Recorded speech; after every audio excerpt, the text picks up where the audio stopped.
नमस्कार, मी निकिता. आपण पाहतायत LS मराठी. पाहुयात महत्त्वाच्या घडामोडी. दादरच्या कबूतरखान्यासमोर हनुमान मंदिरात उद्या रामरक्षा आंदोलन. उद्धव ठाकरे स्वतः आंदोलनात सहभागी होणार. आता आमचा संयम तुटला, भाजपने आम्हाला संयम शिकवू नये, संजय राऊत यांचं वक्तव्य.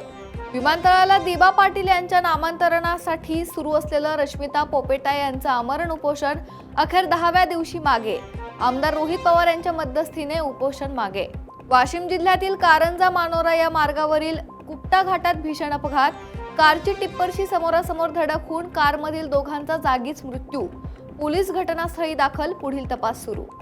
पुणे जिल्ह्यातील भीमाशंकर येथे सुट्ट्यांच्या पार्श्वभूमीवर भाविकांची मोठी गर्दी.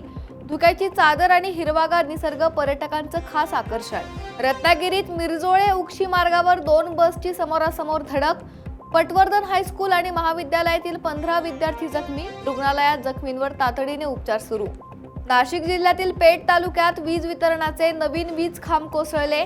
निकृष्ट दर्जाच्या कामामुळे वीज खांब कोसळल्याने नागरिकांकडून ठेकेदारावर कारवाईची मागणी. कोल्हापूर जिल्ह्यात मुसळधार पावसाला सुरुवात. जिल्ह्यातील 10 बंधारे पाण्याखाली. राजाराम बंधाऱ्यावरील पंचगंगा नदीची पाणी पातळी 22 फुटांवर. नवी मुंबईत सकाळपासून पावसाची संततधार.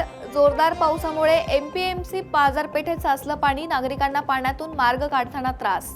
पुणे सोलापूर महामार्गावरील पाटस येथील बारामती फाटा परिसरात मालवाहतूक ट्रकला अचानक भीषण आग. अग्निशमन दलाला आग आटोक्यात आणण्यात यश, पुढील तपास सुरू. जळगाव महापालिकेची भूसंपादनाची महत्त्वाची फाईल गहाळ प्रकरणी अखेर गुन्हा दाखल. गहाळ फाईलमुळे महापालिकेच्या प्रशासकीय तसेच राजकीय वर्तुळात प्रचंड खळबळ.